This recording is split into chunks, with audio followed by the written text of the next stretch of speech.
Hi everybody, this is Matt Lawton and this is the Astrological Winds channel. And right now, I'm going to look at the week ahead for the week of April 6th through the 12th and the full moon at 19 degrees Libra, which is on Tuesday. And really, this week, there's three signatures I want to talk about, and Tuesday is definitely the apex or nexus type day for the energy of the week. Two of the three big events of the week occur on Tuesday, and that being the full moon in Libra, which is opposite the sun in Aries. And then we have Mars squaring Uranus on Tuesday also. So two big signatures on Tuesday. And the third signature is Mercury will finally, after months of floating in the waters of Pisces, move forward into Aries, full speed ahead later on this week. So let's talk about the full moon at 19 degrees Libra, and it's opposite Aries, and Sun in Aries, and Sun in Aries right now is conjunct Eris, which is the goddess of chaos, one of our outer planet bodies that has been pretty sensitive to a lot of the events going on in the world since it's been discovered, and has definitely brought in like a degree of like chaos into a lot of world type events. Anyway, those two are opposite one another in a full moon. The sun and moon are opposite one another, and they are in a T-square, which is a cardinal T-square in cardinal signs with the Jupiter Pluto conjunction in Capricorn. So when you think about the full moon in Libra versus the sun in Aries, we always have like an opposition going on, and the moon representing the emotional side of us, things we get security from, and the sun representing our will, our drive, our motivation, kind of where our life path is going, and a lot of ego tied up in the sun for sure. So anyway, what we have going on here is a very strong sun sign with sun in Aries. Sun is exalted in Aries, feels very strong, feels very able to function by itself, not really needing a lot of other input, feels very confident, brave, courageous, knows where it wants to go, headstrong, going there all the way. So knows what, or feels like it knows what's best for itself and the path that we're going on. And the moon in Libra is all about relationships with others. So you can see how this sets up an oppositional energy. The moon in Libra is the emotional need for connection with others, especially in times of when we're feeling triggered, just opening up the lines of communication with others and establishing some kind of rapport to start feeling like there's a balance going on. So what happens is the moon in Libra feels very challenged by the sun in Aries, because the sun in Aries is always kind of like a very subjective, me first kind of acting kind of energy, whereas the moon in Libra is like, well, let's decide what to do before we move forward. Let's think, feel this out, think this over. It's air energy, wants to definitely think about it, but also moon emotional, so they can get indecisive, which Aries does not like. Indecision. Aries is like, let's make a choice and go forward.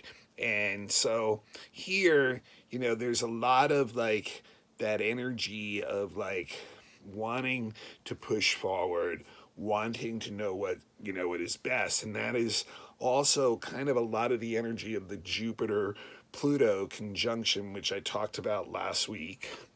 And that, the desire and ambition and that brings for like having power in our own world. And that's what like Aries is all about too. It's about like protection, security in our own world, so we can get a foothold and know, that we can build from there. So, when you have those two energies moving together, and also the fact that it's in Capricorn, which is another energy that's like, hey, this is the way things have to be. It can be hard on that Libra moon. You have these three energies that are like very strong and sure in themselves, opposing that Libra moon that's like, well, wait a minute, I need a connection with others. So that's what a lot of the full moon is about. And of course, what happens with the square of the moon going to Jupiter and Pluto is the Jupiter really can make that emotional need feel very strong. And then Pluto is where it's getting hurt from the others not recognizing that need or sensitivity in our emotional selves and the connection that we need. So that's that moon Pluto square. So you have that T square going on. Sun, moon, Aries, Libra, and then the Capricorn, Jupiter, Pluto. Now what's interesting about T squares is the open end of the T square is many times where the solution lies. And the open end is Cancer, the opposite side of the Capricorn, which is where our North Node is, which we've talked about a lot of times. And once again, the way to resolve the riddle of a T-square, the challenge of a T-square, is to look at that open end. The open end in Cancer is saying, once again, that Aries energy, the Capricorn energy, the Jupiter, Pluto, and Sun energy, even the Mars energy that rules the Aries Sun, all need to look at the need for taking care of others and making sure that nurturing is occurring for all. So a very interesting full moon going on, especially in light of the situation that we're all in right now, under a quarantine and dealing with a virus, where we all do have to kind of be Aries about ourselves, protecting ourselves, like doing what we feel is the right thing for ourselves, and at the same time needing the emotional connection and realizing that, how difficult that can be, when we're isolated on many levels, but we are still like connecting through those air type of ways, which is that Libra energy, also an air sign, of being able to use, the technology, the internet, and our phones and all that to stay connected, sharing information with others. So the Libra moon is ruled by Venus, and Venus just went into Gemini, which once again backs up that sharing of information, which I talked about in last week's forecast, Venus going into Gemini and what that means. And we're going to have Venus in Gemini for 4 months this year, because Venus will be going retrograde next month. Venus only goes retrograde every 2+ years. So it's going to be going retrograde in Gemini. And, for me, once again, that really shows how relationships are going to have to take a step back during this coronavirus scare for all of us. Like the normal way of socializing, which is all Venus, and the way we relate, retrograde is going to have to take a step back. So it's really indicating to me once again that the social distancing on a physical level will likely continue for months again. So we, the moon is ruled by that Venus in Gemini. And right now that Venus in Gemini is in a trine with Saturn in Aquarius and with Mars in Aquarius. So it's in a really into like stable relationships, into building stable relationships, which is definitely part of the Libra thing, and maybe makes Libra be deeper about relationships too, because a lot of times Libra can get stuck on the surface or superficiality or appearance of relationships, and that's enough. But like, bringing in Saturn and Mars, both in Aquarius, can get that to another level where, it's working on a group level, stabilizing relationships, building relationships, long-term relationships. So that's what's going on with the full moon. Look at the houses that the full moon falls into: 19 degrees of Libra and 19 degrees of Aries in your chart. And that'll tell you the axis that full moon is working on in your chart. And that any planets that it's hitting on a 2-degree orb will be definitely influencing that too. And if you need help with that, you can do a little full moon reading, like a 10-minute reading for like $10. If you know your chart info.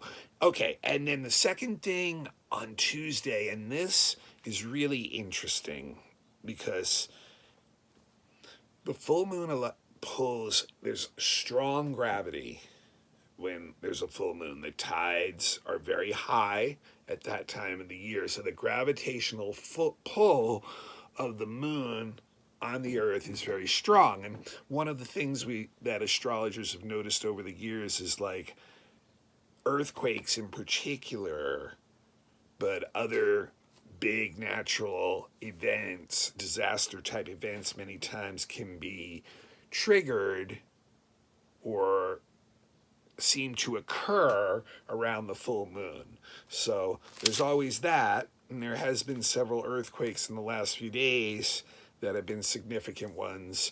But Mars square Uranus on the same day, now that's really, really a double triggering event for surprising, chaotic, more likely than not natural events. Uranus is all about like shocking events that occur very quickly. So it's basically the ruler of what is natural disasters. And Mars is, that active energy. The square is the tension that is breaking. So on the same day that the full moon is occurring, we have the exact Mars-Uranus square. So like this whole week will probably be very sensitive to natural disaster, earthquakes, big storms, things like that. If there's fires going on, like a lot of, build up to the fire. So that kind of thing is very, very possible this week. And then Mars-Uranus square on a personal level is all about rebellion. It's about like, I've had enough. I've had enough of being restricted. I'm not willing to take this anymore.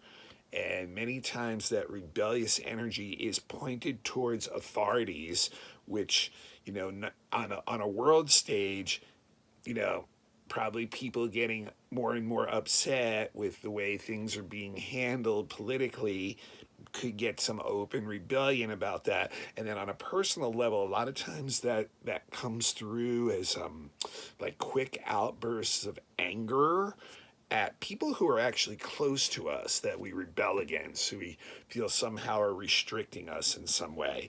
But Mars Uranus gives like bursts of energy. It's like boom. It's like a sprinter in its energy. It's like can be explosive. It can be angry, surprising, all those things. And like if you're feeling like anger about something, it is something you have to let it out, because it like, it basically can cause you like to get yourself in an accident, or even get yourself susceptible to illness or something if you hold anger in. So it's like it's something that has to be let out, but at the same time, where you're directing that at, you have to be really careful, because the two of them together is really impulsive energy. It's impulsive action. It's not well thought out.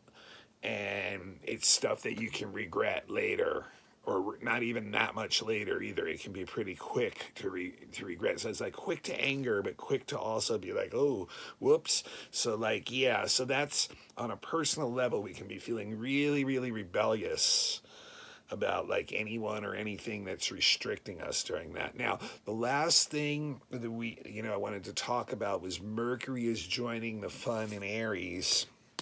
It's either Thursday or Friday, and probably, it's moving pretty fast now, so it won't be there for too long, a couple weeks. But when Mercury gets, so, after all that time of like floating in the Pisces, indecisive, cloudy, like what's going on energy of Mercury in Pisces the last like 2+ months, we're now in a place where the mind, the intellectual energy is ready to move forward. And it's just like, listen, like this is the picture to me, and this is what I'm going to do. So like the mind is definitely ready to take action, to make decisions. And the biggest issue is, once again, getting too impulsive about your decision making without thinking things through, getting all the facts, just feeling like something's got to happen, and not really good at taking input as much as feeling more sure that you need to do something and you're going to do it. But, definitely, therefore can get you in situations where, you get into like arguments or debates, conflicts, fights about like over ideas and opinions and things that you've done. But like the mind is definitely acute now, and it's headstrong, and it really wants its opinions and views pushed out there for itself, if nothing else, but really is not going to be tactful about like its communications. Is going to be blunt, and he's just really ready to forge ahead and make some decisions. So it's good to try to put a little bit of the brakes on that, slow it down a little bit, so that you don't end up messing yourself up, really. Just like more than anything, it's just like moving too fast, not getting all the information you need, feeling like you need to make a decision right away, which a lot of times can be based on fear and things like that. But definitely an acute, witty, headstrong, opinionated mind finally breaking out of that Pisces cloud that the mental, intellectual energy has been lost in for weeks, really. And maybe, this is the time when people are going to just be like, had enough of like feeling like, being misled by others, and are really ready to like kind of take some actions for themselves. All right, this is Matt Lawton. This is the Astrological Winds channel. I am available for all kinds of astrological services. You can email me at mattu823@gmail.com. So that's MATT hue823@gmail.com. And like I said, love to do a reading for you. Different levels, different costs. So just let me know. And once again, do have a couple people talking about possibly being interested in a beginner's class. So anyone who might be interested in that, like I said, usually I want 4 students at least. Usually it's $20 each week for the class. Needs to be paid ahead of time.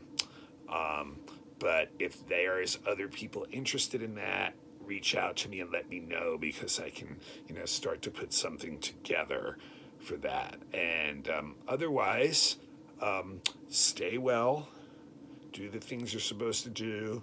A lot of people are saying that this may be a peak week for the virus. Not really sure what to say about that, but just, do the precautions you normally would to stay well. Eat well, sleep well, rest well, breathe, drink clean water, and I will see you on the next Astrological Winds channel event. Until then, take care.